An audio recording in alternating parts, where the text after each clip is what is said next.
ఒకరోజు ఒక చిన్న పాప స్కూల్ నుంచి వచ్చి ఇంటికి వెళ్ళి ఫ్రెష్ అయ్యి ఆడుకుంటూ ఉన్నది. తల్లిదండ్రులు ఇద్దరు కూడా, మమ్మీ డాడీ ఇద్దరు కూడా ఆఫీస్లో ఉన్నారు.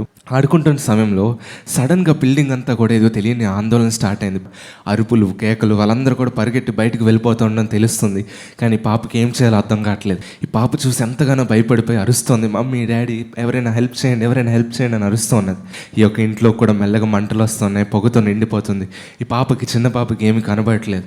ఇది తెలిసిన తల్లిదండ్రులు ఎంతో వేగంగా పరుగున వచ్చి అక్కడ కింద నుంచొని చూసేటప్పటికి అలా ఫస్ట్ ఫ్లోర్లో అక్కడ ఆ యొక్క పాప అరుస్తూ ఉన్నది, ఎవరైనా హెల్ప్ చేయండి, ఎవరైనా హెల్ప్ చేయండి అని. ఈ యొక్క తండ్రి వెళ్ళి అన్నాడు, నాన్న నేను వచ్చేసాను నాన్న, నేను ఇక్కడే ఉన్నాను, నువ్వు భయపడకంటే నాన్న, నాకు నువ్వు కనబడట్లేదు కానీ నాకు నీ వాయిస్ వినబడుతుంది అని చెప్పి ఆ యొక్క పాప అంటుంది, డాడీ హెల్ప్ చేయండి, హెల్ప్ చేయండి, ఎలాగోలా హెల్ప్ చేయండి అంటే ఆ యొక్క డాడీ అన్నారు, అయితే నువ్వు కొంచెం ముందుకు వచ్చి అలా జంప్ చేసే అన్నారు. నాన్న నాకేం కనబడట్లేదు నాన్న, ఇక్కడి నుంచి మొత్తం పొగై కమ్మిస్తున్నది, నేను వచ్చి దూకాలన్నా కూడా ఎక్కడ దూకాలో నాకు తెలియట్లేదంటే డాడీ అన్నారు, వాళ్ళ డాడీ అన్నారు, లేదు నాన్న నీకు నేను కనబడకపోవచ్చేమో కానీ నాకు మాత్రం నువ్వు క్లియర్గా కనబడుతున్నావు, ఇంకొంచెం ముందుకు రా, ఇంకొంచెం ముందుకు రా, ఇంకొంచెం ముందుకు రా, ఇప్పుడు జంప్ చేసే అనగానే ఆ పాప నా తండ్రి యొక్క మాట మీద విశ్వాసం ఉంచి జంప్ చేసింది. ఈ యొక్క తండ్రి వెళ్ళి క్యాచ్ పట్టేశాడు. ఆ యొక్క పాప సురక్షితంలోకి వచ్చింది, సేవ్ అయింది.